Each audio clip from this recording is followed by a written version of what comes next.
My name is Dr. Christopher Blair. I'm an orthopedic surgeon, fellowship trained in adult hip and knee replacement surgery.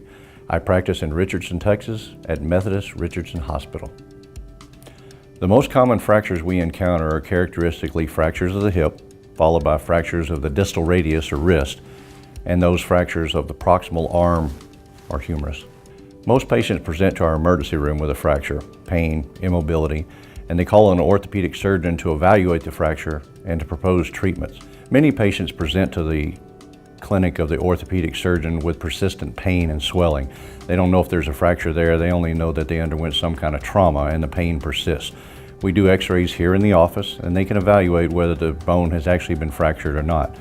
Other patients, maybe a slip and fall, hurt a hip to the point where they're not able to mobilize. They can't stand, they can't put weight on it, and so the fracture would be identified there.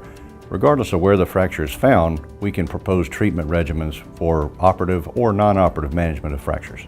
Children can get a fracture of a bone that is a bending fracture, so-called Torus fracture, green stick fracture. It's a fracture of the cortex of the bone, but it doesn't require surgery.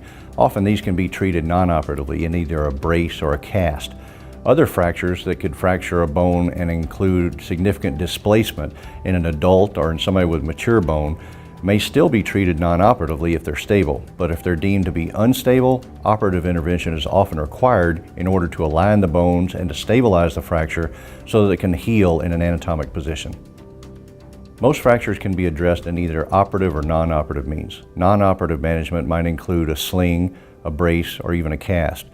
Operative intervention can take place of an intermedullary rod where a piece of metal is actually passed down the inner diameter of the bone in order to align it and facilitate healing, or plate and screw fixation, which requires surgical exposure followed by application of a plate and securing that plate with screws, again to better align the bone, or external fixation. External fixation takes the place of pins that pierce the skin into the bone in order to hold it in a certain position and are held in place by rods that are external to the skin.